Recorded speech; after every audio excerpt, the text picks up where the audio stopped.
J'adore GMK, j'adore ses vidéos, je pense que c'est quelqu'un de très humble, et donc force à lui. Mais là, pour le coup, je suis pas vraiment d'accord avec son idée. Le litre d'essence à 2,70 € du litre. Mais moi, je pense aux gens qui gagnent 1 200 € par mois. Comment ils font à faire le plein de leur voiture? C'est pas normal que ces gens-là puissent pas mettre d'essence sans se ruiner, frérot.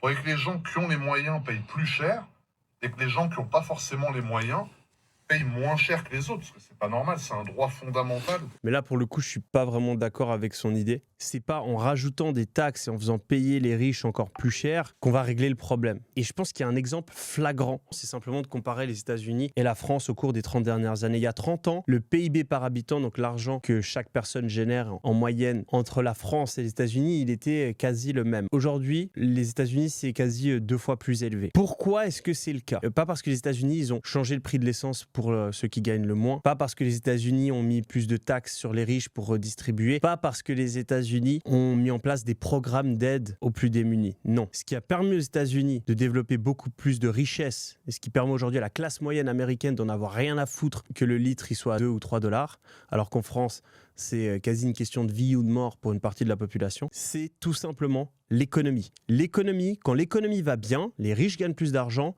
et les pauvres gagnent plus d'argent. Quand l'économie va mal, les pauvres gagnent moins d'argent et les riches gagnent moins d'argent.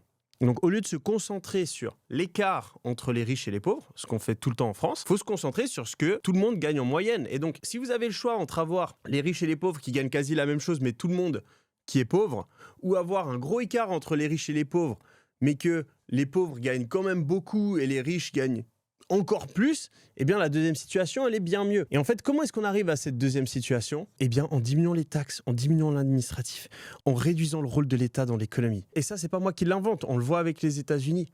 VS la France, on voit ce qui s'est passé dans tous les États communistes, on voit ce qui est en train de se passer aujourd'hui en Argentine. Et donc souvent, malheureusement, les initiatives où on se dit tiens, on va aller aider les plus démunis, du coup, on va taxer les riches, on va mettre des trucs en place, rajouter des programmes et tout. Ça part d'une super bonne intention, mais en fait, au final, ça nique l'économie, ça fait partir les plus riches, ça fait partir les entreprises, ça rend le système super compliqué et ça nique tout le monde. C'est contre-intuitif, mais c'est ce qui, je pense, en fait, fait que la France est dans une situation aussi compliquée aujourd'hui.